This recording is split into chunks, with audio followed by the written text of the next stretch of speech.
I'm Storm Track 12 meteorologist Les Still here with your Tuesday evening web forecast. I'm going to be in for Skip the rest of this week as he enjoys some time off. So now my shift has been shifted 12 hours. Instead of seeing me in the mornings, I'll be doing updates this week here in the evenings. Let's take a look and see what we're going in for the day today and tonight and tomorrow.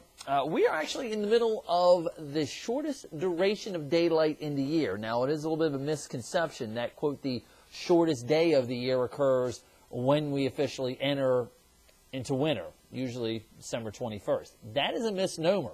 When you talk about the duration of daylight, that means the time that the sun's is above the horizon till it passes below the horizon.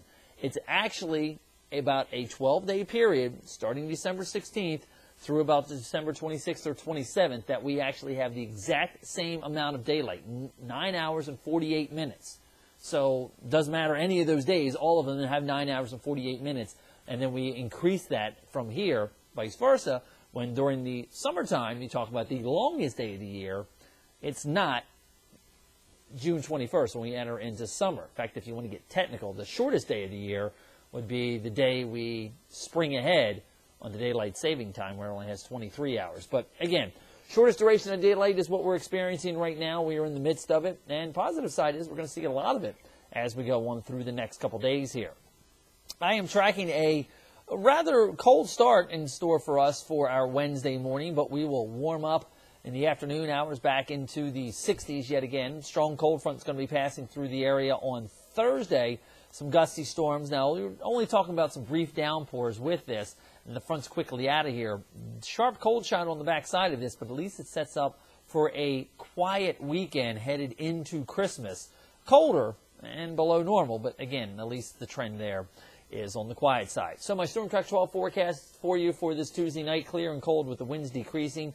Upper 30s in some of the deeper inland spots, holding in the mid-40s at the beaches. As we head on through the day tomorrow, wall-to-wall sunshine for our Wednesday, and again, warm temperatures making our way into the mid to upper 60s for inland spots, low 60s at the beach with a light west-southwesterly wind. So get out and enjoy this nice stretch of weather that we do have coming our way. In case you're wondering, 66, that's where we topped out at for this afternoon. 57, that is average for this time of year. And we're going to be much closer to the average as we go in through this upcoming weekend. Now, this is what I am tracking, a nice ridge of high pressure that is in control of our weather. That's going to be our weather maker for tonight, tomorrow, and in through Thursday. But by later Thursday, the storm system you see is starting to take shape out in the Rockies. That's going to be a bona fide blizzard for portions of Iowa up in towards Wisconsin and Minnesota, headed up towards the Great Lakes. In fact, bad rush hour traffic is going to be in store for Chicago Thursday night as that cold air comes pouring in behind the system. But until then, it is the way that the jet stream is configured that's going to give us the warm weather here in eastern Carolina. Take a look at Future Track here, what we're going to be dealing with. You'll notice that as we go in through time here, a little upper-level ridge kind of seats itself over the southeast United States. So southwesterly winds are going to warm us up. Here's the next charge of the cold air coming in as the storm system comes out of the Four Corners. It basically call it a La Junta low. An area of low pressure develops near La Junta, Colorado, and then it's going to race northbound on up towards the Great Lakes with all that cold air on the back side of it. Now, as we go into Thursday, you will notice that we had that shot of warmer air out ahead of this system.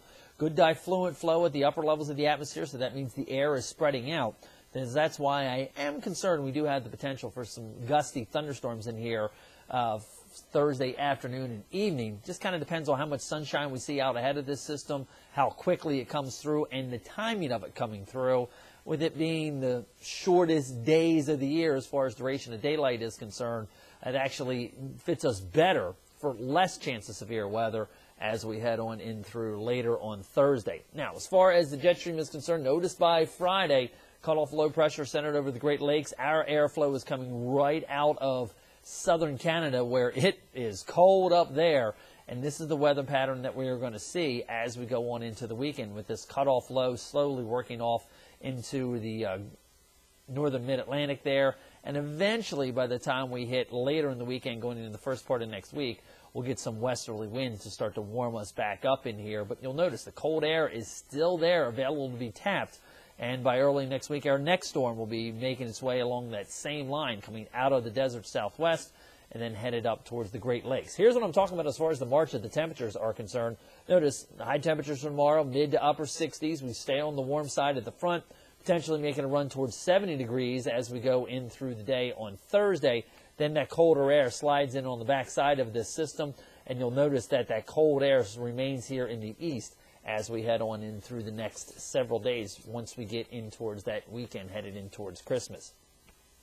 Future track clearly shows wall-to-wall sunshine around for the day tomorrow. High pressure in control of our weather. And you'll notice future track increasing the clouds as we go through the later afternoon on Thursday. So with enough sunshine, we may make a run into the mid-70s in here on Thursday. Now, notice this particular computer model. This is off the GFS. Has that front making its way east of I-95 after sunset Thursday night. And that's a good thing, because even though we're going to have the instability with some higher dew point air and higher precipitable water, we're not going to have the sun to fuel the CAPE, or convective available potential energy. So as a result, we may have some less severe storms on our hands late Thursday night going into the early morning hours on Friday. As I said, it's a quick, sharp shot. It's riding its way on through here.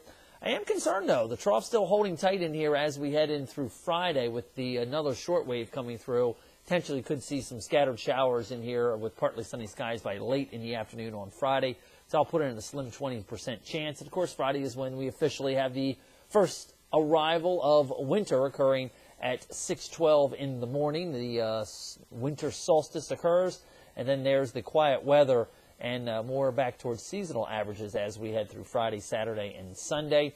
But at least right now it looks like a fairly quiet stretch of weather as we head on into at least Christmas. Now, between Christmas and New Year's, I'm tracking another storm system, and this one could potentially give us our first shot of some winter weather, so that's something we'll continue to track and keep you updated on.